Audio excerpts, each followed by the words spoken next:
Olá, tudo bem? Aqui quem fala é Oliveira. Hoje, segunda-feira, dia. Que dia é hoje? 24? 24 de junho de 2024. Deixa eu ver se é dia 24 mesmo.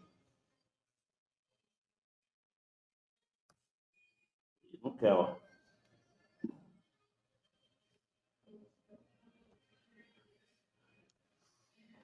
24 de junho. 24 de junho. Às 20 horas e 43 minutos desse dia 24 de junho de 2024, eu começo, através dessa oração, o nosso estudo sobre a escola sabatina, o grande conflito. Escola sabatina, o grande conflito. A lição é a última. Eu parei no domingo, né? Então vou começar a partir da segunda-feira. Tá certo? Vamos orar? Vamos orar. Amado Pai, clamo através de Salvador que venha perdoar todo e qualquer pecado que eu tenha cometido contra Ti e meu próximo. Peço a Ti, Pai, que abençoe cada homem, cada mulher que está vendo agora esse vídeo ou escutando. Abençoe entrando no lar de cada um, começando pelo meu, arrancando todo espírito de doença, arrancando todo demônio que está empurrando as pessoas dentro dessa casa para os vícios, para as drogas, para a prostituição. Arranca dessa pessoa, Pai, a vontade de se matar, o suicídio. Entra com teu Espírito Santo em nossas vidas, Pai, eliminando toda a artimanha de Satanás.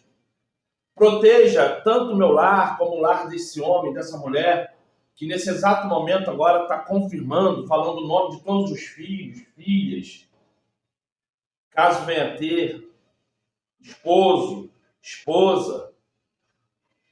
Clamo, Pai, clamo misericórdia pelos meus filhos, clamo misericórdia sobre minhas filhas, netos, netas, as mães das minhas filhas, a mãe dos meus filhos. Eu te clamo, Pai.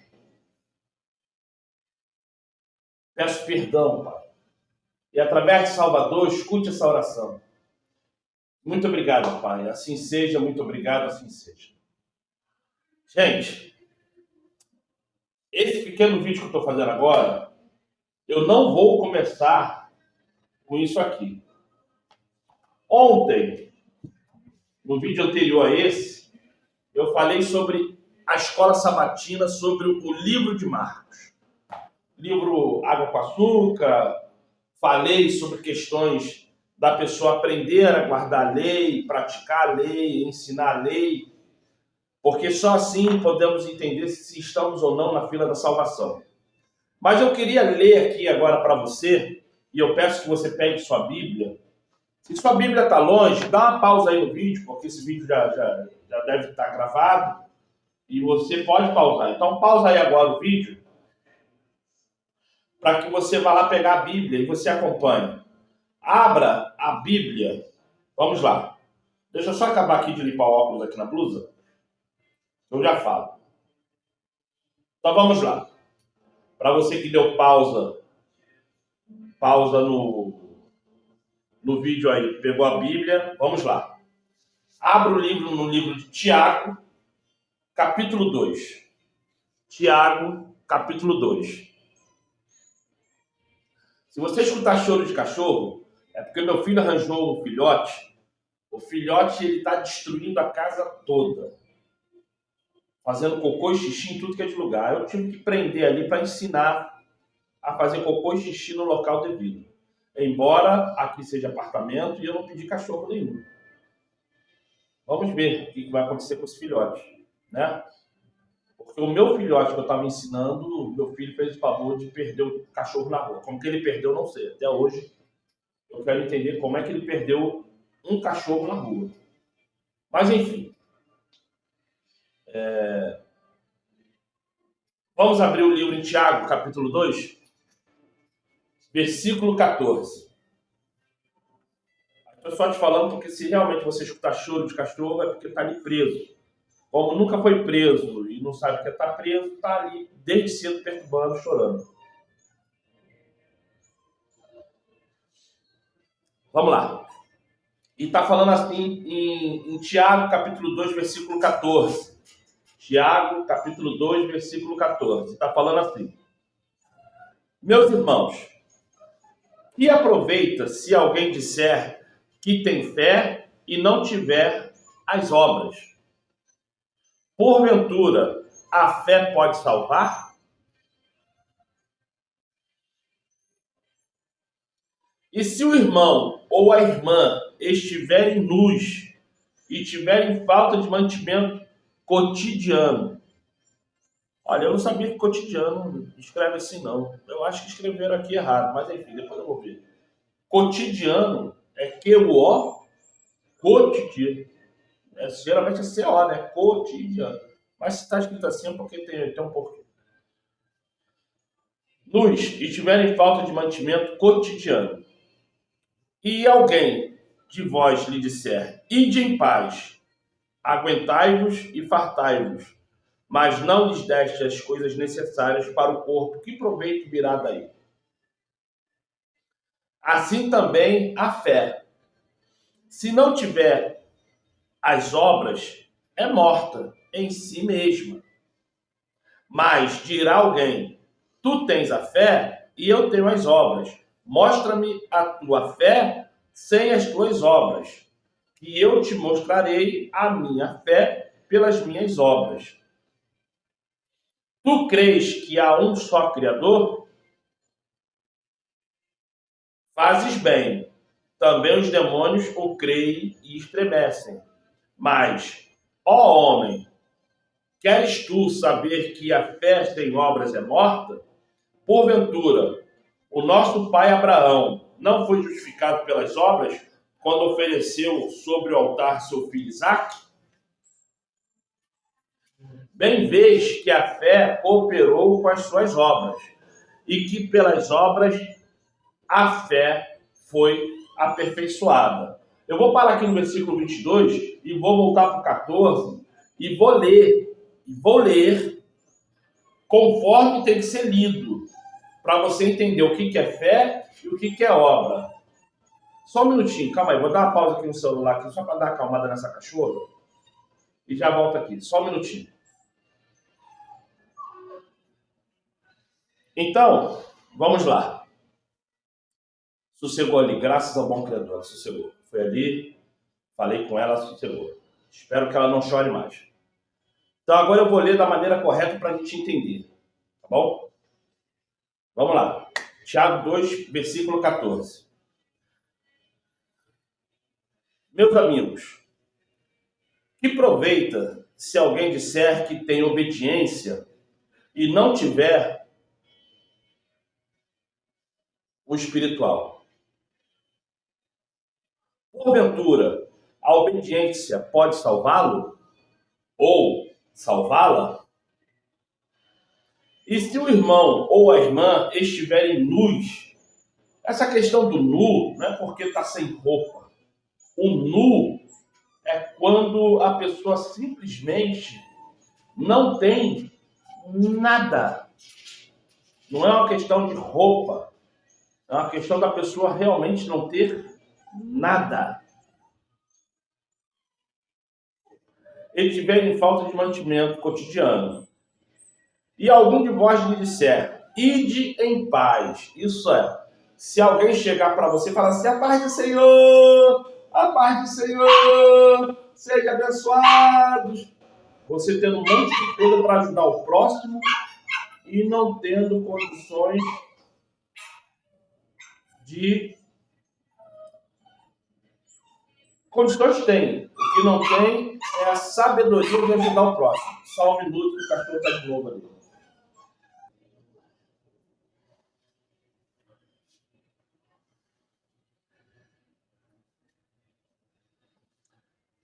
Versículo 16. E algum de vós disser, ide em paz. Isso é, Oi, a paz do Senhor, tudo bem? Você sabendo que a pessoa precisa das coisas. Aguentai-vos e fartai-vos, mas não lhe destes as coisas necessárias. Isso é, vem com falsa amizade, sabendo que a pessoa precisa, porque se você não sabe é uma coisa. Mas se você sabe, é falsa amizade, é falso coleguismo, é Satanás. Versículo 17. Assim também a obediência, se não tiver a espiritualidade, é morta em si mesma.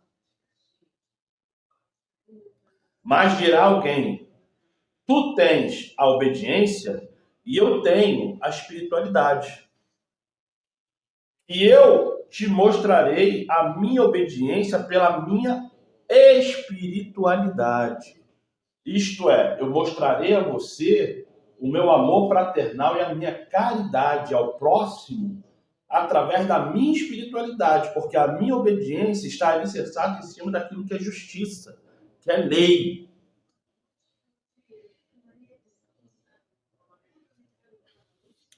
Versículo 19. Tu crês que há um só Criador? Aonde está falando de trindade, de 3, de 4, de 50, de 2, 1 é 3, 3 é 1, aonde? Não, aqui está falando de 1. Tu crê que há um só Criador? Fazes bem. Também os demônios o creem e estremecem.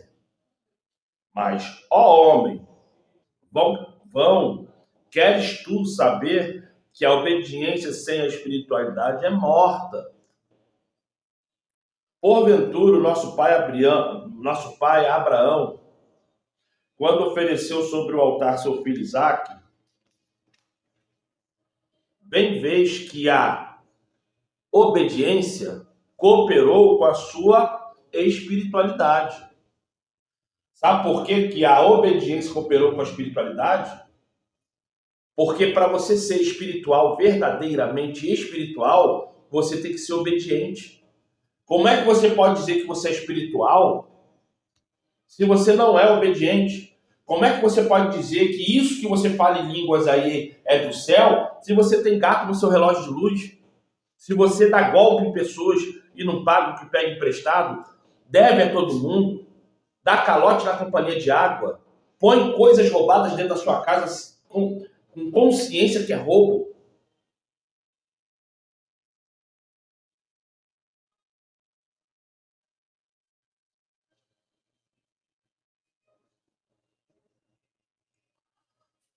Versículo 23.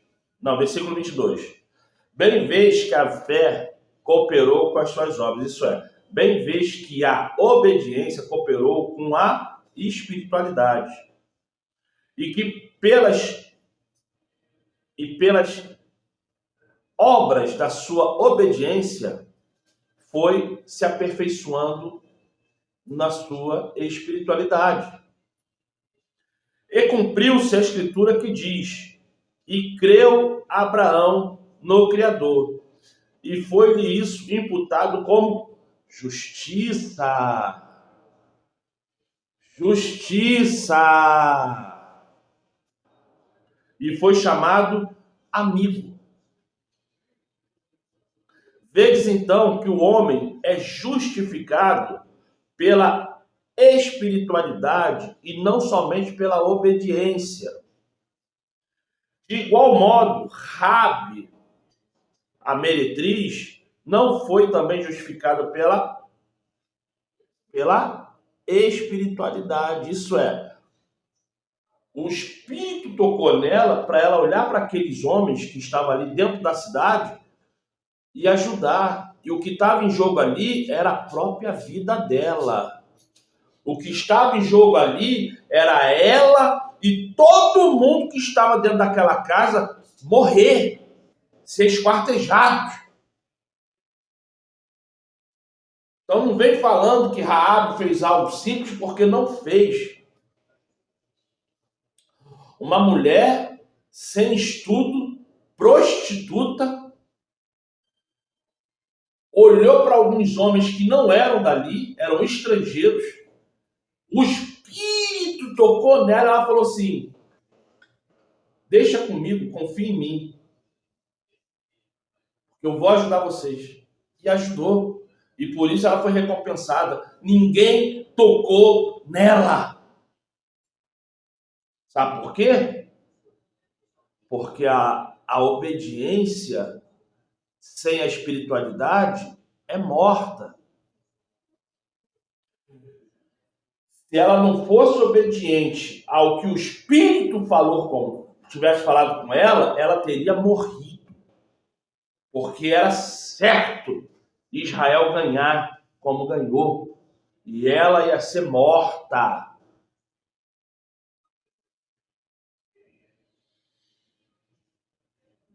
E ela está sendo lembrada até hoje. O nome dela não foi esquecido nem no Antigo Testamento e nem no Novo Testamento.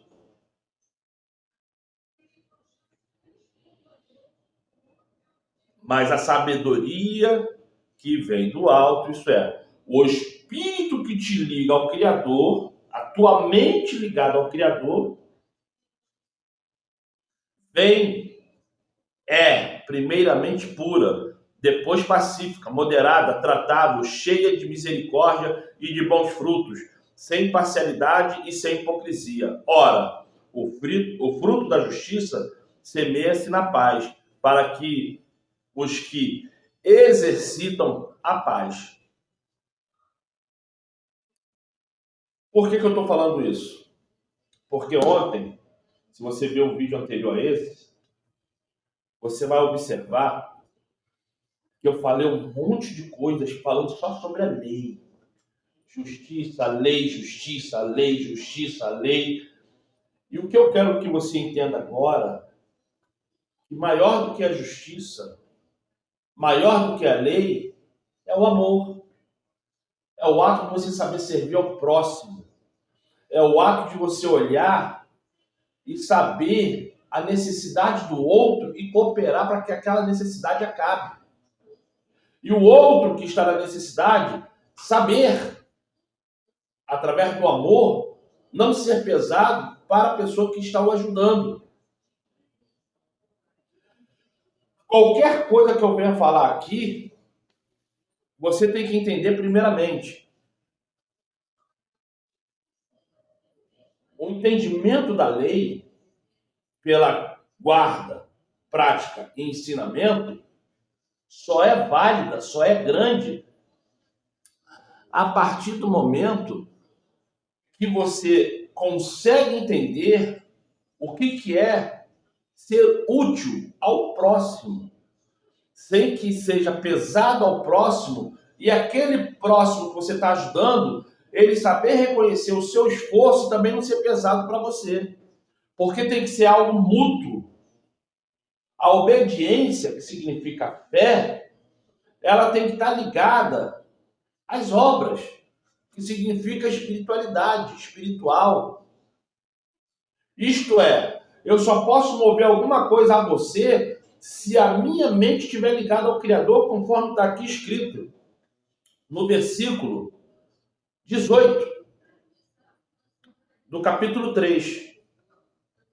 18 do capítulo 3.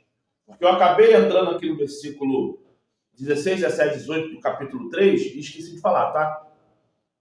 Desculpa, porque eu estava aqui no versículo 23 do capítulo 2 e pulei aqui para o 16, 17, 18 do capítulo 3 sem falar que eu iria pular, tá? Desculpa aí, agora que eu me liguei aqui. E aqui no capítulo 18 do capítulo 3, no versículo 18 do capítulo 3, fala assim: ora, o fruto da justiça semeia-se na paz para os que exercitam a paz. Aí se você vier aqui para o versículo 23 do capítulo 2, está falando assim: e cumpriu-se a escritura que diz, e creu Abraão no Criador. E cumpriu-se a escritura. No momento que Abraão creu no Criador. E foi-lhe isso imputado como justiça e foi chamado amigo. 24. Vedes então que o homem é justificado pela espiritualidade e não somente pela obediência. E de igual modo, Raabe, a meretriz, não foi também justificada pela espiritualidade, quando recolheu os emissários e os despediu por outro caminho. Porque assim como o corpo sem o espírito está morto, assim também a obediência sem o espírito é morta. Então não adianta você querer 100%, querer praticar a lei, se você não tem o entendimento do que é amor ao próximo. O ato de servir, de trabalhar sem olhar quem. Então, eu peço uma coisa simples a você.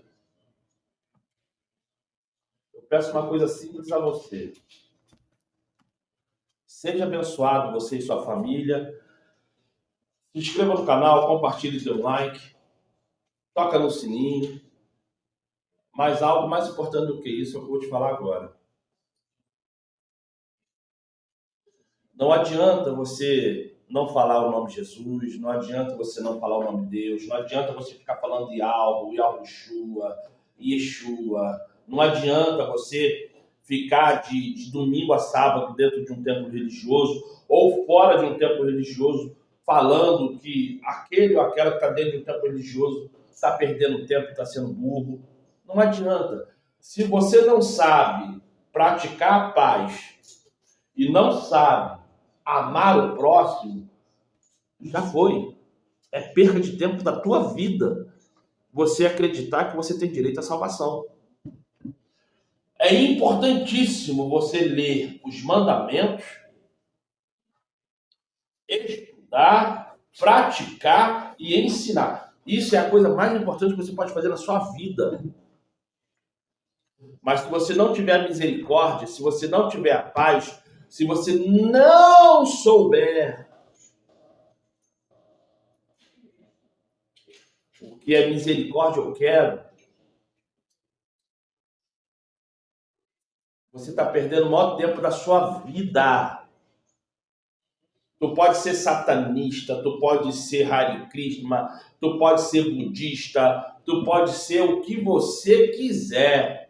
Muçulmano, evangélico, católico, você pode ser protestante no geral, você pode ser espírita, macumbeiro, tu pode ser o que você quiser ser. Enquanto você não aprender misericórdia quero, amar o próximo sem olhar quem, saber perdoar, é o maior tempo perdido na sua vida. Até Satanás ele é obediente. Lê o livro de Jó. Em nenhum momento Satanás se põe inimigo do Criador. E o Criador fala, não faz. Ele não faz porque ele é obediente. Ele só não é espiritual. Porque a espiritualidade de Satanás acabou no momento que ele se virou contra o Criador.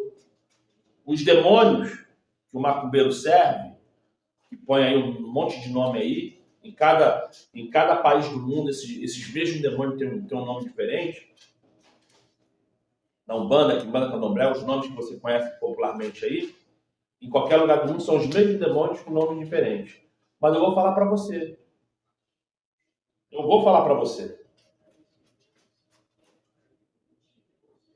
Quer ser uma pessoa bem regularizada onde você mora? Invejoso, pessoas que vão te criticar, falar mal de você? Isso você sendo crente ou não sendo crente, sendo macumbeiro ou não sendo macumbeiro, sendo budista ou não sendo budista, sempre vai ter um para abrir a boca e falar mal. Eu estou falando que você seja uma pessoa bem suscetível, uma pessoa bem vista, uma pessoa que aonde chegar, as pessoas vão olhar e vão entender que tem uma pessoa de paz ali. É você saber amar o próximo. Só isso. Amar o Criador com todo o seu entendimento, com toda a sua força e com todo o seu ser. Seu ser. Esse é o primeiro preceito que resume os 4 primeiros mandamentos. Mandamento 1 ao mandamento número 4, que é a guarda do 7º dia. A segunda questão é: ame o teu próximo como a ti mesmo. É o que resume os outros 6 mandamentos. Embora o Novo Testamento fale que são novos mandamentos, não são preceitos. Mas uma coisa você tem que aprender. Tudo que eu falo aqui não é para você acreditar que eu estou fazendo uma crítica contra a religião A, B e C.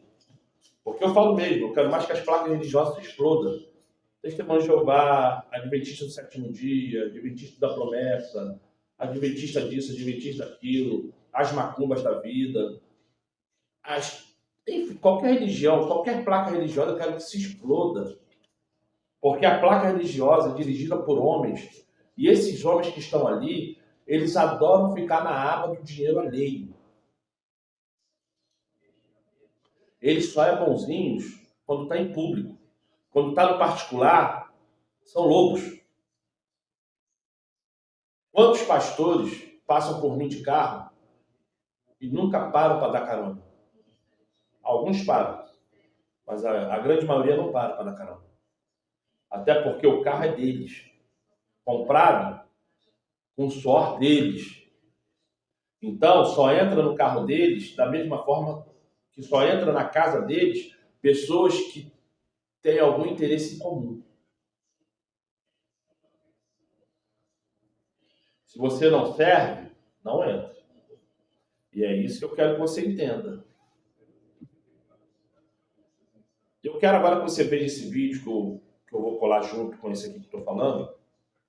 E se depois que você ver esse vídeo todo, eu queria que você fosse no vídeo anterior, para você entender o que eu falei, tá certo? Sejam abençoados. Independentemente de qual seja a sua religião, é inegável o impacto gigantesco do cristianismo na história da humanidade. Hoje são mais de 2 bilhões de cristãos no planeta, quase 1/3 da população mundial, e para qualquer lugar que você olhe, você vê sinais claros dessa presença, numa cruz na parede, numa bíblia na mesa, uma paróquia na esquina, uma catedral no centro da cidade, um nome de rua, um panfleto, uma pintura, uma música, uma estátua, uma série de TV, um vídeo no YouTube, enfim, tudo isso de alguma forma remete à figura central do cristianismo, que é o Cristo, Jesus de Nazaré, ou pelo menos é o que dizem, porque se por um lado as evidências históricas da existência do cristianismo são de fato infinitas, por outro lado as evidências históricas da existência do seu fundador, Jesus, já são bem mais limitadas, mas elas existem. E nesse vídeo então a gente vai dar uma olhada nessas evidências e analisar o quão sólidas elas são para sustentar a afirmação de que Jesus de Nazaré, o personagem histórico, realmente existiu. Para isso, primeiro a gente vai examinar as evidências arqueológicas diretamente ligadas a Jesus, depois as evidências textuais divididas em fontes greco-romanas, judaicas e cristãs,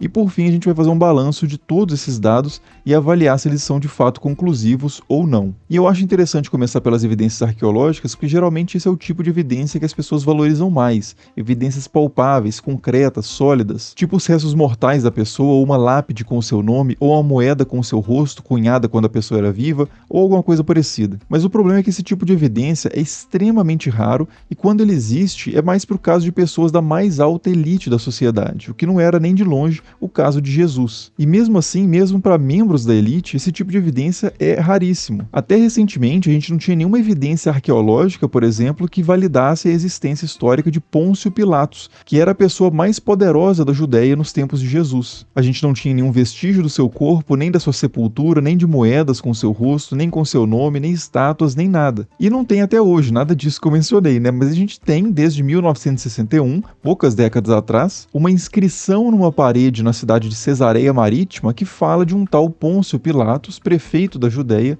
que dedicou a construção, da qual faz parte aquela parede, a um tal Tibério. E como a gente já tinha evidências textuais de que de fato houve um prefeito da Judéia chamado Pôncio Pilatos durante o governo de um imperador chamado Tibério, fica fácil entender essa inscrição e considerar que ela realmente é uma evidência sólida, concreta, da existência desse personagem histórico. Mas é só isso, Essa é a única evidência arqueológica realmente ligada diretamente a Pilatos. E de novo, a gente está falando aqui da autoridade máxima da província da Judéia, quando Jesus supostamente teria existido. Agora imagine então o que seria razoável esperar em termos de evidências arqueológicas sobre um camponês de Nazaré do interior mais remoto dessa província, da província da Judéia. Então, sobre evidências arqueológicas diretamente ligadas a Jesus, realmente a gente não tem nada. Assim como a gente não tem nenhuma evidência arqueológica ligada diretamente a praticamente nenhum dos seus contemporâneos e conterrâneos, incluindo aí pessoas muito mais ricas e politicamente influentes do que ele. Por isso a gente vai focar ao longo desse vídeo mais nas fontes escritas mesmo. Aliás, na verdade, antes de ir para as fontes escritas, tem sim uma evidência arqueológica que é o que chega mais perto de ser algo sólido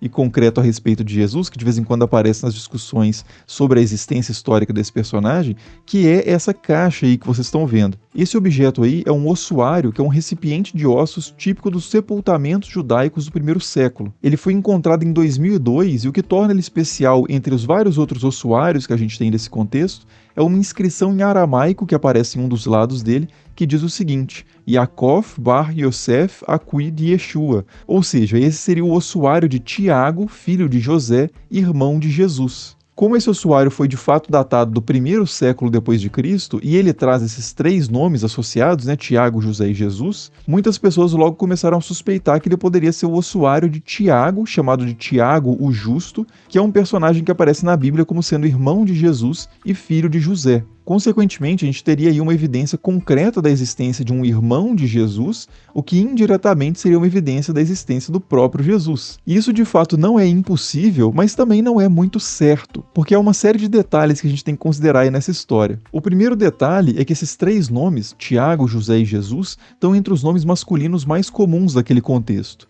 Dos 147 nomes masculinos e femininos que aparecem em ossuários da região, 19 são José e 10 são Tiago. Esses dois nomes são inclusive os nomes masculinos mais comuns dos ossuários, o primeiro e o segundo lugar. E considerando outros documentos do período, um estudo apontou que 14% de todos os nomes judaicos desse contexto eram variações aramaicas de José, Yosef ou Yehosef, 9% eram variações de Jesus, Yehoshua ou Yeshua, e 12% eram Tiagos, Yaakov. E aqui a gente pode traduzir Yaakov como Tiago ou Jacó, A origem do nome é a mesma, como eu já expliquei num vídeo aqui no canal. E considerando esses números, o historiador André Lemaire, que foi o responsável por esse estudo, chegou à conclusão de que nesse período de dominação romana na Judéia, no qual teria vivido Jesus, poderiam ter existido cerca de 20 homens chamados Tiago, que eram filhos de algum José e irmãos de algum Jesus. E ainda há um segundo detalhe sobre essa evidência arqueológica, o ossuário de Tiago, que é o seguinte: apesar do ossuário ser datado com muita segurança como sendo um objeto realmente do século I, e isso por várias formas de datação, inclusive de datação química, a inscrição que aparece no ossuário pode não ser original. Inclusive, durante um tempo, o colecionador, que é o dono desse objeto, chegou a ter 44 processos de falsificação no seu nome, incluindo um processo por causa do ossuário de Tiago. Quando esse objeto foi submetido pela primeira vez a uma junta de especialistas, eles inclusive chegaram à conclusão de que a inscrição era falsa, mas recentemente um novo exame deu um parecer favorável à autenticidade da inscrição. Mas seja como for, mesmo que a inscrição seja autêntica e essa segunda junta de especialistas tenha mais razão que a primeira junta de especialistas, ainda assim não dá para saber se esses Tiago, José e Jesus que aparecem na inscrição são exatamente os Tiago, José e Jesus que a gente está procurando. E esse é só um exemplo de quão inconclusivas e precárias podem ser as evidências arqueológicas, por mais sólidas e palpáveis que elas sejam. No final das contas, o que manda não é tanto o objeto em si, mas a interpretação desse objeto. E essa interpretação depende de muitas outras informações, como as informações que a gente encontra em outros tipos de fonte que são extremamente importantes para a história, que são as fontes escritas. E é para elas, então, que a gente vai agora. As fontes mais antigas, mais informativas e mais numerosas que a gente tem sobre Jesus são as fontes escritas por cristãos. Mas, obviamente, os seguidores de Jesus vão dizer que Jesus existiu. Então, antes de ir para essas fontes, vamos ver alguns outros autores, não cristãos, que dão pistas sobre a existência de Jesus. E a gente pode começar pelos romanos, E entre os romanos, primeiro, cronologicamente, a gente pode falar sobre Plínio. Caius Plínios Caecilius Secundus, mais conhecido como Plínio o Jovem, foi um senador e jurista romano que ocupou vários cargos imperiais ao longo da sua vida. O que mais nos interessa aqui é que Plínio foi apontado como governador da província de Ponto Bitínia entre os anos 111 e 113. E nesse período, Plínio trocou muitas cartas com o imperador Trajano, contando para ele o que acontecia ali na região e pedindo orientações sobre como lidar com questões mais específicas. Uma dessas cartas, que é a carta 96, é o registro mais antigo que a gente tem hoje de uma fonte romana mencionando explicitamente a figura de Jesus. E o contexto da carta é o seguinte: Plínio vinha recebendo várias denúncias contra a presença e a atividade de cristãos na sua província, e ele não sabia muito bem como lidar com essa nova superstição contagiosa, que é como ele se refere ao cristianismo. Ele diz para o imperador que até então, sempre que alguém era trazido a ele como um cristão, ele forçava a pessoa a invocar os deuses romanos, a adorar imagens do imperador e de outros deuses, e a fazer oferendas a esses deuses e a insultar Cristo. Se a pessoa estivesse disposta a fazer isso, ela era liberada, e se não, ela era punida. Além disso, ele registra também que os cristãos sempre diziam que não tinham cometido nenhum crime para estar sendo levados a julgamento, e que as suas atividades eram simplesmente realizar encontros periódicos nos quais eles cantavam hinos a Cristo, quase como se fosse um deus. E é basicamente isso que o Plínio diz então na sua carta, né? E Trajano, o imperador, responde à carta dizendo que não tinha diretrizes muito específicas sobre essa questão, mas ele aconselha Plínio a não buscar ativamente os cristãos, nem a aceitar denúncias anônimas. Mas, caso alguém levasse um cristão até ele para julgamento, né, simplesmente por ser cristão, esse acusado deveria ser forçado a se retratar, adorando os deuses romanos, né, ou então ele seria punido. E a gente pode tirar várias informações interessantes, então, a partir dessas cartas. Primeiro, fica evidente que o cristianismo já era um fenômeno bastante desenvolvido no início ali do segundo século, a ponto de ter chegado na Ásia Menor, onde era a província de Ponto Bitínia, e a ponto de estar causando um grande impacto também, né, grande o suficiente para motivar um governador a enviar uma carta ao imperador para saber como lidar com a situação. Outra coisa é que a gente já pode ver também nessas cartas que o cristianismo era detestado por parte da população do império e era efetivamente perseguido, né? Pelo menos pontualmente. E terceiro, e mais importante para a questão da existência histórica de Jesus, é que essa carta também sugere que nesse estágio inicial do cristianismo, Cristo era adorado quase como um deus, pelo menos são essas palavras que Plínio registra. Esse quase é bem interessante porque dá a entender que Cristo era cultuado e que ele recebia honras elevadíssimas, mas não era visto exatamente, né, efetivamente, como um ser do mesmo tipo de Zeus ou de Apolo. Ele era provavelmente um homem, alguém que havia existido realmente de carne e osso, mas não era tratado como um simples mortal. Ele era, de novo, né, quase um deus, mas não exatamente. Esse testemunho de Plínio, que vem ali da sua relação com cristãos que ele levava, né, e recebia, pelo menos, em julgamento, já começa a oferecer algumas pecinhas para o nosso quebra-cabeça, mas ainda são muito poucas peças. Ele não diz nada, por exemplo, sobre a origem de Cristo, sobre o que ele fez ou sobre o que fizeram com ele. O que ele diz simplesmente é que havia um movimento que cultuava o tal Cristo. Só que alguma dessas coisas que a gente não encontra em Plínio, a gente pode sim encontrar em textos deixados por outros dos seus contemporâneos, como por exemplo Tácito e Suetônio. Públio ou Gaius Cornélius Tácito foi um senador romano que também ocupou uma série de cargos imperiais e durante a sua atuação pública ele escreveu duas obras históricas muito importantes, que são as Histórias, que cobrem o período que vai da morte de Nero até a morte de Domiciano, e os Anais, que voltam aos tempos de Tibério e avançam até o governo de Nero. Nesse último livro, que data por volta do ano 120, há um relato sobre o famoso incêndio de Roma. Tácito diz que esse incêndio, que teria acontecido em julho de 64,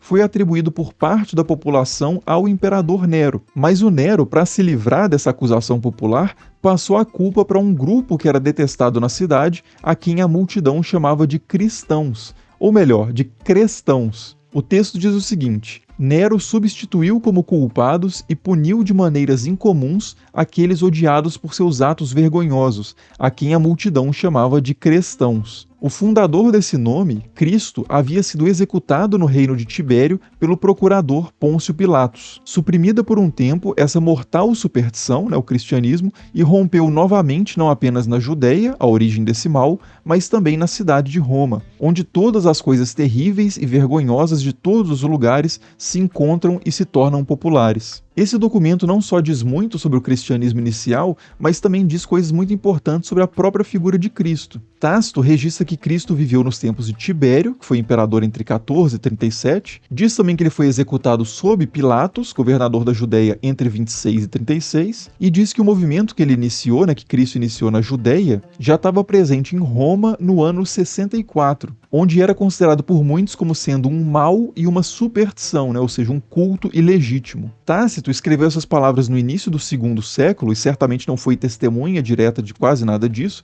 mas mesmo se por algum motivo a gente não quiser aceitar integralmente o testemunho do Tácito, ainda assim há algumas coisas que são inegáveis. A primeira delas é que o cristianismo era, sem dúvida nenhuma, conhecido em Roma no início do século II, que era quando Tácito estava escrevendo. A segunda delas é que pelo menos era plausível para Tácito e para sua audiência que o cristianismo já fosse conhecido em Roma antes, em meados do primeiro século, nos tempos do grande incêndio de Roma, em 64. E terceiro, que esse movimento dos cristãos era atribuído a uma figura fundadora chamada de Cristo, que era descrita como um homem de carne e osso, da província da Judéia, executado pela autoridade romana por volta do ano 30. E sobre o termo cristãos, só para não deixar isso muito no ar, essa é uma grafia que aparece em vários textos antigos. Crestos ou Crestus era um nome próprio greco-romano que vinha de um adjetivo que significava bom ou útil. Esse nome é muito parecido com o título Christus, que é uma palavra em grego que significa ungido, e traduz o termo hebraico Mashiach ou Messias. Por causa disso, muitos autores não cristãos, que não estavam familiarizados com o messianismo judaico nem com a teologia cristã, confundiam esse título Christus com o nome próprio Crestus com frequência. Um cristão do quarto século, por exemplo, que é o Lactâncio, chegou até a registrar sua irritação com esse erro de pessoas ignorantes, que é como ele chama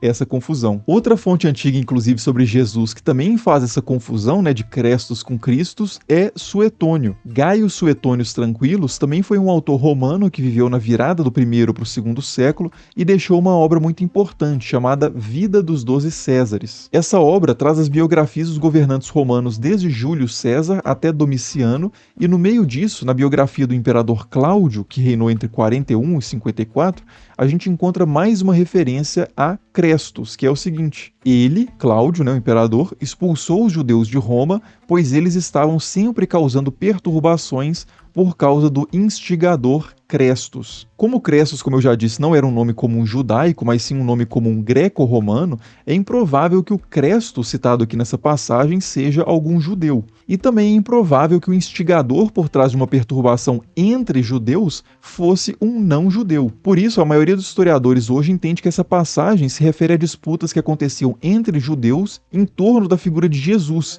que alguns aceitavam como sendo o Messias, o Cristo, mas a maioria rejeitava como sendo uma idolatria, como sendo um homem adorado ali no lugar de Deus. E esses atritos, então, entre os judeus que estavam passando a se tornar ali cristãos e os judeus que estavam rejeitando o cristianismo, podem ter escalado a um ponto em que Cláudio decidiu dispersar os judeus da cidade para evitar a possibilidade de conflitos mais violentos se desenvolverem ali. E a outra passagem na vida dos 12 Césares, que também remete ao cristianismo, e essa inquestionavelmente ela remete ao cristianismo, que é que durante a biografia de Nero ali que o Suetônio escreve, ele diz o seguinte: punições foram aplicadas aos cristãos, uma classe de pessoas ligadas a uma nova e perversa superstição. Essa frase aparece numa seção ali do texto de Suetônio em que ele está listando as ações positivas de Nero. Então o próprio Suetônio critica muito Nero em várias ações, mas ele elogia o fato de Nero ter perseguido ali cristãos. É possível, inclusive, que essas punições referidas aqui tenham alguma relação com o grande incêndio de Roma, citado pelo Tácito,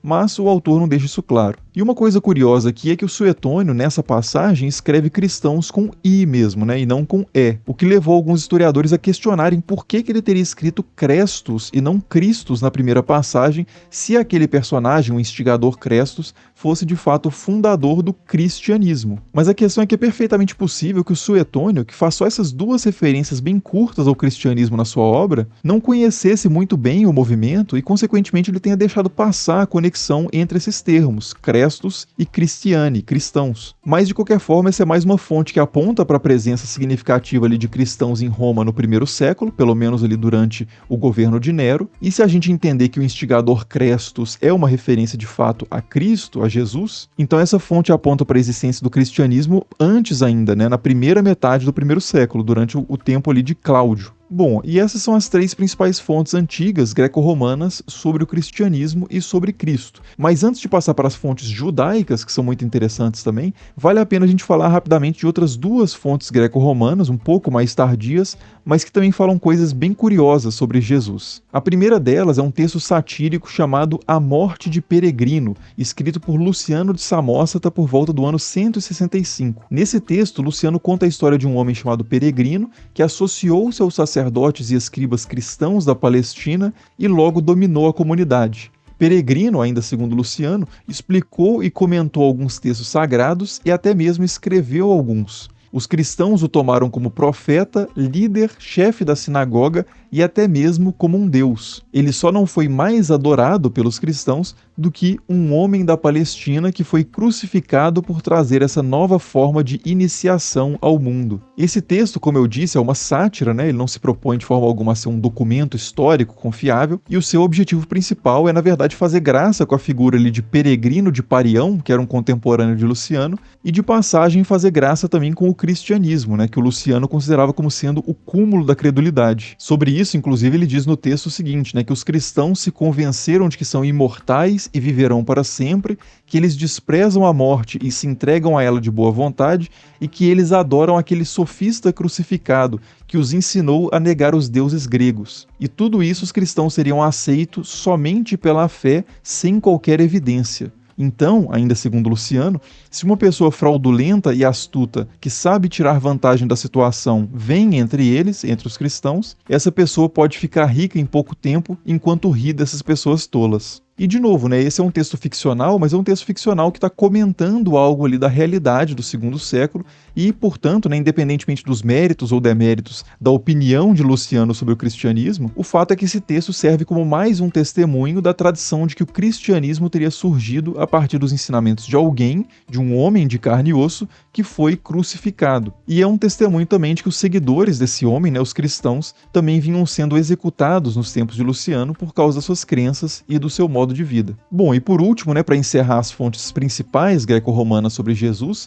a gente tem uma fonte um pouco posterior à vida de Peregrino, que é um tratado chamado de Verdadeira Doutrina, escrito por Celso, que foi um médico e filósofo neoplatônico. Essa obra também é contrária ao cristianismo, mas é bem diferente do texto do Luciano. Ele não se propõe a ser uma sátira, mas sim uma acusação mesmo contra as bases do cristianismo, como, por exemplo, a sua antiguidade, a sua legitimidade, a sua moralidade e a sua autenticidade. E é nesse contexto de acusações, então, que o Celso vai dizer uma série de coisas sobre Jesus que seriam prejudiciais ali ao cristianismo. Ele diz, por exemplo, que Jesus era filho de uma camponesa pobre, o que seria um demérito ali na visão de Celso sobre o fundador do cristianismo. Ele diz também que essa camponesa pobre engravidou de Jesus num adultério com um soldado romano chamado Pantera, e diz que para ocultar isso, Jesus teria inventado a história de que ele nasceu de uma virgem, Pártenos, em grego, uma palavra que lembra aí Pantera. Além disso, Celso diz que os milagres que Jesus teria feito, na verdade, foram feitiçaria aprendida no Egito, e que como Jesus tinha muito orgulho desses poderes que ele aprendeu no Egito, ele deu a si mesmo o título de Deus. Por mais que essa fonte tenha um viés assim claramente anticristão, né, é interessante perceber que em nenhum momento Celso levanta a possibilidade de Jesus não ter existido. O que ele faz, na verdade, é oferecer outras explicações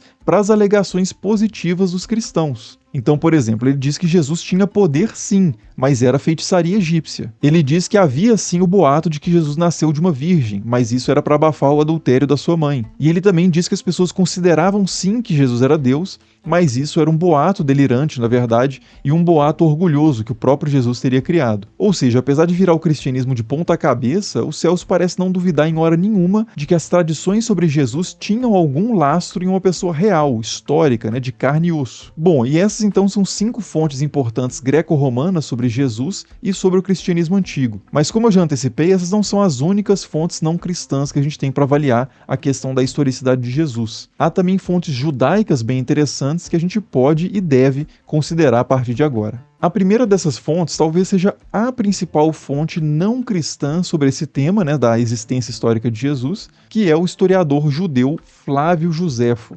Josefo, na verdade, nasceu Yosef ben Matityahu e chegou a liderar forças judaicas contra os romanos na Galileia no contexto das guerras romano-judaicas. Mas depois de se render e ser preso pelos seus adversários, o Yosef passou a colaborar com eles e adotou o nome romano Flávios Iosefus. Nessa fase, ele aceitou o patronato, né, o patrocínio da família imperial e começou a escrever uma obra histórica sobre a guerra da qual ele tinha acabado de participar, que foi publicada como A Guerra dos Judeus, isso por volta do ano 75. Depois disso, ele chegou a escrever uma segunda obra muito importante, chamada de Antiguidades Judaicas, que conta a história do povo judeu desde Adão e Eva até a revolta contra Roma. E é nessa última obra, né, na Antiguidades Judaicas, publicada por volta do ano 94, que ele faz duas referências bem importantes a respeito de Jesus. E vale a pena começar, na verdade, pela segunda referência, que é feita no livro 20 das Antiguidades, que é mais curta e menos controversa que a primeira. Então a gente já mata mais rapidamente essa segunda referência. O que essa segunda referência diz é que um sumo sacerdote, durante uma lacuna do período de administração romana na província da Judéia, isso ali na década de 60, reuniu o sinédrio dos juízes e trouxe diante dele o irmão de Jesus, chamado Cristo, cujo nome era Tiago, e alguns outros. Após os acusar de transgressores da lei, ele, esse sumo sacerdote, os entregou para serem apedrejados. Essa passagem, então, dá evidências sobre um homem da Judéia chamado Jesus, que era chamado de Cristo, e que tinha um irmão chamado Tiago, que foi apedrejado na década de 60. E a gente tem uma fonte independente do segundo século, que é o cronista Egésipo, que também diz que Tiago, o irmão de Jesus, que aparece ali no Novo Testamento, foi apedrejado nesse período, na década de 60. Então é bem provável mesmo que esse personagem histórico citado por Josefo, né, Jesus chamado Cristo, irmão de Tiago, seja o mesmo Jesus lá do Novo Testamento, né, o Jesus cultuado pelos cristãos e não um Jesus genérico. E bom, essa é a segunda referência então que o Josefo faz a Jesus, né, que é bem curtinha mesmo, mas tem uma referência anterior a essa que o Josefo faz nas Antiguidades Judaicas, que é muito mais forte, né, muito mais detalhada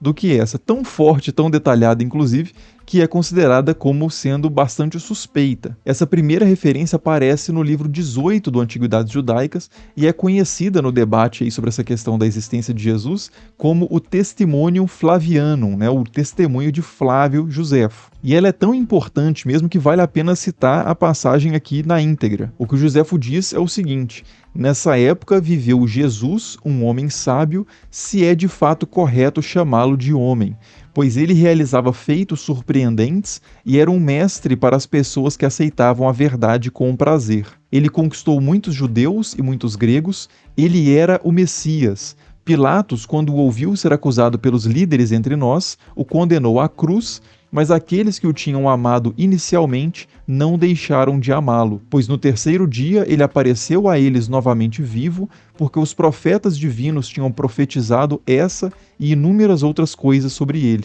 Até hoje, a tribo de cristãos, chamadas pelo seu nome, não desapareceu. Se a gente fosse aceitar integralmente a autenticidade desse documento, a gente teria aí um judeu do primeiro século, nascido e criado na Judéia, testemunhando que Jesus existiu, que ele foi um homem, que ele foi reconhecido como fazedor de milagres e como sendo o Messias. E mais ainda, né, que Jesus teria sido denunciado por lideranças judaicas e executado por crucificação pelas autoridades romanas. E que depois disso ele teria sido visto ressuscitado e teria deixado um grande número de seguidores judeus e não judeus, o que bate muito, né, com o Novo Testamento. O problema é que esse testemunho bate tanto com o Novo Testamento, né, com os escritos cristãos, que parece ser de fato um escrito cristão, pelo menos em algumas partes. Por exemplo, né, o texto diz que Jesus era o Messias. Ele não diz que diziam que Jesus era o Messias, mas que ele era mesmo o Messias. E uma afirmação desse tipo só faria sentido se Josefo tivesse aderido ao cristianismo, que é algo que não é corroborado por nenhum outro ponto das suas obras. Além disso, outros trechos como "se é de fato correto chamá-lo homem", ou ele apareceu a eles novamente vivo, ou ainda os profetas divinos tinham profetizado sobre ele, todos esses trechos caem também nesse mesmo problema, né? Joséfo teria que ter se tornado um cristão. E aqui é importante dizer que a gente não tem, infelizmente, né, os originais desse texto para ver se esses trechos, se essas declarações estavam originalmente ali. Os registros mais antigos que a gente tem do testemunho flaviano foram produzidos e preservados por cristãos no IV século. E é significativo que cristãos do século II e III, que conheciam a obra de Joséfo, nunca tenham feito referência a essa passagem específica, nem mesmo nos seus textos apologéticos, né, que tentavam oferecer o máximo possível de argumentos e evidências a favor do cristianismo. É difícil acreditar que se essa passagem já existisse dessa forma na época deles, eles não teriam feito uso dessa passagem. Por isso, hoje a maioria dos historiadores considera que essa passagem não foi escrita, pelo menos não totalmente, por Joséfo, mas sim por escribas cristãos durante o processo de cópia e reprodução do texto. Agora, né, como eu já antecipei, isso não significa que a passagem inteira seja uma fabricação. Boa parte do texto tem o estilo e o vocabulário de Joséfo e se encaixa muito bem no contexto geral da obra. Então, o que muitos historiadores propõem é que uma passagem mais neutra pode ter sido realmente escrita por Joséfo, mas posteriormente essa passagem acabou recebendo interpolações feitas por cristãos. E essa passagem mais neutra seria algo mais ou menos assim. Nessa época viveu Jesus, um homem sábio, pois ele realizava feitos surpreendentes e era um mestre para as pessoas que aceitavam a verdade com prazer. Ele conquistou muitos judeus e muitos gregos. Pilatos, quando ouviu ser acusado pelos líderes entre nós, o condenou à cruz, mas aqueles que o tinham amado inicialmente não deixaram de amá-lo. Até hoje, a tribo dos cristãos, chamada por esse nome, não desapareceu. Então, assim, né, caso esse núcleo, pelo menos, seja considerado autêntico, né, o testemunho de Joséfo, que viveu na Judéia, né, pode ter acompanhado, inclusive, os estágios iniciais ali do desenvolvimento do cristianismo, continua sendo uma fonte muito importante para responder a essa questão da historicidade de Jesus, mesmo que a gente exclua dele aqueles trechos mais problemáticos. Bom, e além de Joséfo, a gente também tem outros textos de judeus antigos que falam sobre Jesus, mas todos eles têm o mesmo problema. Mas vamos ver o texto antes e depois a gente discute qual que é esse problema. Esses outros textos estão em dois documentos diferentes, que são o Talmud e o Toledot Yeshu. O Talmud é um conjunto de textos rabínicos que foram escritos e reunidos para preservar as tradições judaicas depois da destruição de Jerusalém e da dispersão dos judeus no contexto das guerras romano-judaicas. Entre esses textos, a gente tem algumas menções a um tal de Yeshu, que fazia coisas extraordinárias e acabou sendo executado. Só que essas menções não são nada positivas. Um trecho, por exemplo, diz assim: foi ensinado, na véspera da Páscoa, enforcaram Yeshu. Um arauto foi adiante dele por 40 dias, proclamando: ele será apedrejado porque praticou magia e induziu Israel a se perder. Que qualquer um que saiba alguma coisa a seu favor, venha à frente e implore por ele. Mas nada foi encontrado a seu favor, e eles o enforcaram na véspera da Páscoa. Outro documento, que é o Toledot Yeshu, também traz algumas declarações nesse sentido, de que Jesus, ou Yeshu, foi um feiticeiro que violou as leis e os costumes judaicos e acabou sendo enforcado por causa disso. Ele também diz que Jesus nasceu de uma relação extraconjugal entre a sua mãe e um homem chamado Pantera, diz que ele se autoproclamou como sendo Messias, que ele fez muitos milagres usando indevidamente as letras do nome inefável de Deus e que os seus discípulos tentaram esconder o seu corpo para dizer que ele tinha subido aos céus. Tanto esse Toledot Yeshu quanto as passagens sobre Jesus no Talmud, obviamente fazem parte de um contexto de polêmicas ali entre judeus e cristãos na antiguidade. No caso do Toledot Yeshu, na verdade, a gente já está na Idade Média, A versão mais antiga que a gente tem desse texto é do século IX. O Talmud, com certeza, é bem anterior a isso, mas é difícil datar cada uma das suas partes com muita precisão. Essa é uma coleção de textos que foi ganhando a sua forma atual, principalmente entre o terceiro e o sexto século. De qualquer forma, ambas as fontes são muito tardias e, consequentemente, têm uma probabilidade muito pequena de registrar fielmente eventos do passado. Mas se é assim, por que eu estou trazendo essas fontes aqui? É que, por mais tardias que essas fontes sejam, é possível que elas registrem, sim, algumas tradições realmente antigas sobre Jesus. O Toledot Yeshu, por exemplo, diz que Jesus era filho de um homem chamado Pantera, algo que Celso, como a gente viu no século II, também dizia. E o Talmud diz que Jesus aprendeu feitiçaria no Egito, que é outra coisa que a gente também encontra em Celso. Mas é muito improvável que essas fontes judaicas tenham se baseado diretamente no texto do médico romano, do Celso.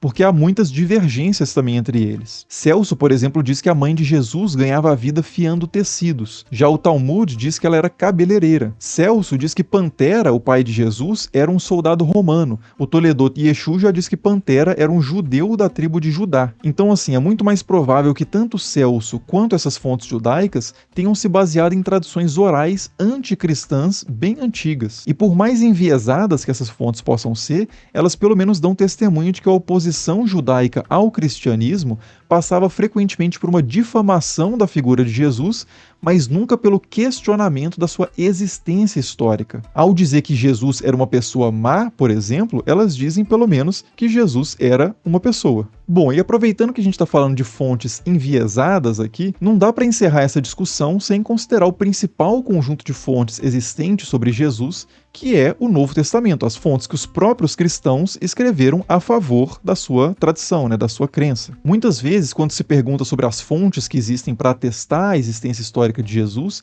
a tendência é responder, como a gente começou o vídeo fazendo isso, com fontes que estão fora da Bíblia. Isso porque o objetivo da Bíblia, ou pelo menos do Novo Testamento, mais precisamente nesse caso, é promover o cristianismo e elevar ao máximo a importância de Jesus. Então, consequentemente, os textos do Novo Testamento não podem ser lidos como registros históricos neutros e imparciais, Eles têm um lado muito claro nessa história. Mas isso não significa que esses textos sejam inúteis para a pesquisa histórica. A verdade é que nenhuma fonte é totalmente neutra e imparcial, nem as que entraram na Bíblia, nem as que ficaram de fora dela. Todo e qualquer autor tem os seus próprios vieses. E diante disso, diante de um texto enviesado, o que os historiadores fazem não é jogar o texto fora, é realizar uma leitura crítica do texto, sem aceitar imediatamente tudo que ele fala, mas considerando a possibilidade ali de cada ponto do texto ser instrutivo ou não, comparado com outras evidências que a gente tem disponíveis. E é isso que os historiadores fazem ao ler o Novo Testamento, e é isso que eles fazem ao ler Joséfo, ao ler Tácito ou qualquer outra fonte. Então, assim, antes de fazer um balanço final sobre as evidências históricas de Jesus de Nazaré, vale a pena a gente dar pelo menos uma examinada rápida aqui em alguns textos cristãos. E a gente pode começar a fazer isso com as cartas de Paulo, que são os textos mais antigos que a gente tem sobre Jesus. Dos 27 livros do Novo Testamento, 13 são cartas atribuídas ao apóstolo Paulo. Dessas 13, a maioria dos historiadores considera que pelo menos 7 cartas certamente foram escritas por Paulo, 3 cartas talvez tenham sido escritas por ele e 3 cartas muito provavelmente não foram escritas por ele, São atribuições falsas. Então, para ficar no território mais firme aqui, eu vou me referir só ao que está nas 7 cartas mais aceitas como autênticas, que datam por volta ali da década de 50 do primeiro século. Nessas cartas, Paulo se refere a Jesus inquestionavelmente como tendo sido um homem de carne e osso, que nasceu de uma mulher, teve irmãos, fez discípulos em vida, foi levado a julgamento por judeus da província da Judéia, foi executado por crucificação e foi sepultado. O próprio Paulo admite não ter conhecido Jesus em vida, mas ele escreve para pessoas que supostamente tinham sim conhecido Jesus quando ele era vivo, e Paulo registra também diversas situações em que ele esteve presente com Pedro e outros apóstolos que viveram com Jesus, e também que ele esteve com Tiago, um irmão de Jesus. E todas essas pessoas supostamente estariam vivas ali quando Paulo estava escrevendo essas cartas. Então, ainda que se possa discordar da visão que Paulo tinha de Jesus, de que ele era de fato o Messias, o Filho de Deus, alguém que ressuscitou dentre os mortos e que virá novamente para encerrar a história tal como a gente conhece, é difícil imaginar que ele tenha se enganado, ou inventado o fato de que Jesus, por exemplo, tinha um irmão vivo, que era o líder da igreja em Jerusalém enquanto Paulo fazia suas atividades, sua pregação, e que era uma figura, inclusive, da qual Paulo parece ter discordado em muitos pontos. Então, assim, se Paulo tivesse inventando Jesus, será que ele inventaria um irmão, por exemplo, para ele, que estava vivo e que era em certo nível até um adversário de Paulo para definições doutrinais ali do contexto? E claro, Paulo não é o único autor que fala sobre Jesus, os seus discípulos e a sua família, Na verdade, inclusive, esse nem é o objetivo primário das cartas de Paulo, falar sobre a história de Jesus. Ele está muito mais preocupado com definições doutrinais e questão de organização da igreja. Os textos do Novo Testamento que estão primariamente interessados em contar a história de Jesus são os evangelhos. E esses dão mais pistas ainda para as questões que a gente está abordando aqui. Os evangelhos parecem ser um pouco posteriores às cartas de Paulo, né? Eles são geralmente datados do ano 70 ao ano 90, aproximadamente. Alguns poucos historiadores colocam o evangelho de Marcos bem antes, no ano 40, o que faria dele a fonte mais antiga sobre Jesus, mais antiga até que as cartas de Paulo, e outros poucos historiadores colocam outros evangelhos, como o evangelho de Lucas, depois do ano 100. Essas datações são sempre muito complicadas porque a gente não tem os originais de nenhum desses textos, né? O que, de novo, não é nada surpreendente no campo da história antiga. A gente também não tem os originais dos Anais de Tácito, nem das cartas de Plínio, nem das vidas de Suetônio, nem das antiguidades de Josefo, nem do Talmud, nem de praticamente nada. Inclusive, a edição mais antiga existente dos Anais de Tácito, por exemplo, é um manuscrito germânico produzido no século X, e a edição mais antiga das vidas de Suetônio é um manuscrito francês do século IX. Mas apesar de a gente não ter os originais, é possível saber que esses textos são bem mais antigos pelo fato de que eles são citados em documentos anteriores e também pela análise do seu estilo, né, do seu vocabulário, das referências históricas que ele faz, do contexto que ele assume que é conhecido pelos seus leitores e por aí vai. São várias formas de datar um texto sem ter os originais, né, às vezes de forma mais precisa,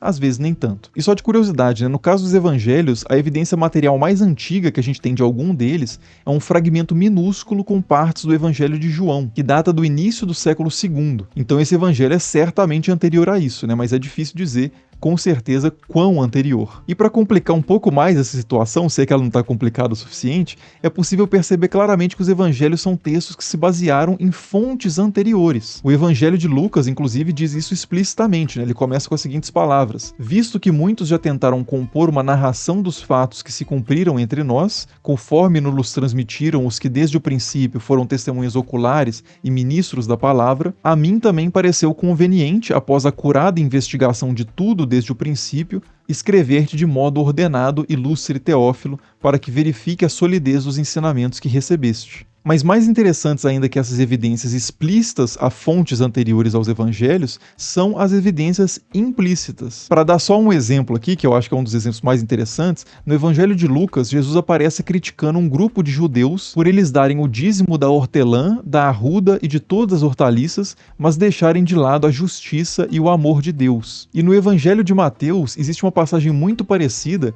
em que Jesus faz essa mesma crítica, mas aqui ele diz endro em vez de arruda, e diz misericórdia e fidelidade em vez de amor de Deus. Essas variações podem parecer meio irrelevantes à primeira vista, mas tem algo muito interessante por trás delas. É que as palavras endro e arruda e amor e misericórdia são praticamente idênticas e podem ser confundidas muito facilmente uma com a outra. Quer dizer, né, no português, obviamente, elas não parecem nada uma com a outra, e nem no grego, que é a língua original desses evangelhos, elas também não parecem nada uma com a outra. Mas no aramaico, que era a língua falada na região que Jesus teria vivido, elas são praticamente idênticas. E isso sugere com toda a probabilidade, então, que essa história usada pelos autores dos evangelhos de Lucas e de Mateus tenha vindo de uma fonte anterior em aramaico, e que em algum ponto da transmissão dessa fonte, uma pequena confusão tenha acontecido e essas duas variantes tenham surgido. E há vários outros casos parecidos com esses, né, e casos também em que parábolas só fazem sentido quando elas são retraduzidas para o aramaico. Então, assim, né, ainda que os evangelhos sejam só 4 fontes do primeiro século sobre Jesus, o que na verdade já seria até muito, né, para os padrões da história antiga, eles dão muitas pistas de que haviam outras fontes ainda anteriores que acabaram não chegando até nós, né, acabaram não sobrevivendo ao tempo. Bom, e por último a gente poderia citar ainda outras fontes cristãs que possivelmente registram tradições antigas sobre Jesus, né, que não aparecem no Novo Testamento, como os evangelhos apócrifos, por exemplo, ou os autores cristãos que escreveram na virada do primeiro para o segundo século, como é o caso do Clemente Romano, do Inácio de Antioquia e do Pápias de Hierápolis. Mas aí a gente já começa a se distanciar um pouco mais dos tempos em que Jesus teria vivido, né? E se os argumentos a partir de Paulo e dos evangelistas não forem considerados convincentes o suficiente, os argumentos a partir dos autores cristãos posteriores a eles também não vão ser, né? Então acho que a gente já pode aqui encaminhar para a conclusão dessa história toda. E aí, então Jesus existiu ou não existiu? As evidências são suficientes? E aí a resposta é depende do que cada um considera suficiente, né? Comparando com o que é esperado no campo da história antiga, as evidências apresentadas aqui são mais do que suficiente para considerar que sim, é perfeitamente possível que um homem chamado Jesus, que viveu na Judéia, nos tempos de Pilatos, que fez discípulos e foi executado, tenha de fato existido. A maioria esmagadora dos historiadores, né, sejam ateus, judeus, cristãos, muçulmanos ou de qualquer crença ou descrença, acreditam na existência histórica de Jesus de Nazaré. Isso significa que está absolutamente provado, então, com 100% de certeza que Jesus existiu? Não. Significa só que o nível de plausibilidade da existência de Jesus é muito alto. 100% de certeza a gente não pode ter sobre a existência de nenhum personagem dos tempos de Jesus, né? Talvez nem o imperador Tibério tenha existido, talvez as estátuas e moedas dele sejam uma farsa, os textos que citam esse imperador sejam fabricados ou interpolados. É impossível provar com 100% de certeza que o imperador Tibério não foi a produção aí de uma conspiração do passado. Então sim, é possível levantar essa hipótese, mas é razoável levantar essa hipótese? Na área do direito, a gente ouve falar do padrão de prova além da dúvida razoável, né? Quer dizer, algo pode ser considerado provado ainda que haja dúvidas ainda sobre a questão. Porque em qualquer caso legal, assim como na história, sempre vai ter espaço para alguma dúvida. A questão é, essa dúvida é razoável? É razoável considerar insuficientes as evidências históricas da existência de Jesus e ao mesmo tempo considerar suficientes as evidências históricas da existência de Sócrates, por exemplo, que é citado só por 3 autores contemporâneos e que também não tem nenhuma evidência arqueológica ligada diretamente a ele? Ou pior ainda, né, no caso de Pitágoras, Pitágoras não é referido por nenhuma fonte contemporânea, nem arqueológica, nem textual, nenhuma, zero. E mesmo assim não há tantas pessoas que duvidam da existência de Pitágoras nem de Sócrates. Bom, mas alguém poderia dizer o seguinte, né? Ah, mas Pitágoras pelo menos é um personagem mais crível do que Jesus. Ninguém disse que ele fez milagres ou coisas extravagantes que fogem ao nosso conhecimento científico, né, naturalista. Só que isso não é verdade, né? Os textos antigos que a gente tem sobre Pitágoras dizem que ele tinha uma coxa de ouro, que era algo que demonstrava que ele era filho do deus Apolo. Dizem também que ele voava com a ajuda de uma flecha mágica, que ele tinha acesso ao mundo dos mortos e que ele era visto pelas pessoas ao mesmo tempo em lugares diferentes. E talvez aqui nesse ponto, então, você queira descartar a existência de Pitágoras também, né? Mas e Alexandre o Grande? De Alexandre o Grande a gente tem várias estátuas, moedas, inscrições, inúmeros testemunhos contemporâneos escritos sobre ele, de regiões e de povos diferentes. Então, assim, esse é um personagem que, se colocarem em dúvida a existência dele, realmente não sobra mais ninguém na história antiga. E sobre Alexandre, alguns autores antigos dizem que ele nasceu de uma visita de Zeus à sua mãe, na forma de uma serpente. Outros dizem que ele tinha uma irmã que era uma sereia. Outros falam que ele foi carregado por 2 grifos até o mais alto céu para ver o mundo de cima. E até o Talmud diz coisas extraordinárias sobre o Alexandre, dizendo, por exemplo, que ele visitou o Jardim do Éden. Isso significa, então, que Alexandre o Grande não pode ter existido, não pode ter havido um Alexandre histórico? Claro que não, né? O fato de coisas absolutamente extraordinárias, lendárias ou míticas serem atribuídas a certas figuras não significa que elas não tenham existido. Pode ser simplesmente que a biografia desses personagens tenha sido exagerada, né? Embelezada e até sacralizada por pessoas que admiravam ou adoravam essa figura. Dizer que existiu um Jesus histórico, né? Que as fontes históricas são suficientes para sustentar isso, não significa de forma alguma dizer que a história confirma o Novo Testamento ou que a história confirma que Jesus efetivamente ressuscitou ou curou doenças com o toque das mãos, ou que ele tivesse o poder de ler mentes. O que a pesquisa histórica permite dizer sobre Jesus é muito mais limitado do que isso, né? Não por acaso, os historiadores que respondem sim com toda convicção à pergunta sobre a existência de Jesus dão respostas muito diferentes quando a gente passa para as perguntas seguintes, né? Quem então ele foi exatamente? O que ele fez exatamente? O que ele disse exatamente? Mas como essas não são as perguntas desse vídeo, né? Eu vou deixar para apresentar essa discussão depois. Por enquanto é só isso, né? Essa é uma rápida introdução à questão sobre a existência de Jesus e não sobre quem Jesus foi efetivamente. Então, sobre a existência de Jesus, respondam aí embaixo nos comentários também se vocês têm alguma opinião mais formada sobre isso. Se vocês consideram que sim, Jesus existiu ou não está convencido de que isso seja verdade. E assim a gente pode seguir nessa conversa nos comentários, né? Como sempre, as principais referências consultadas para esse vídeo estão aí na descrição. Muito obrigado por assistir e até o próximo vídeo. Falou!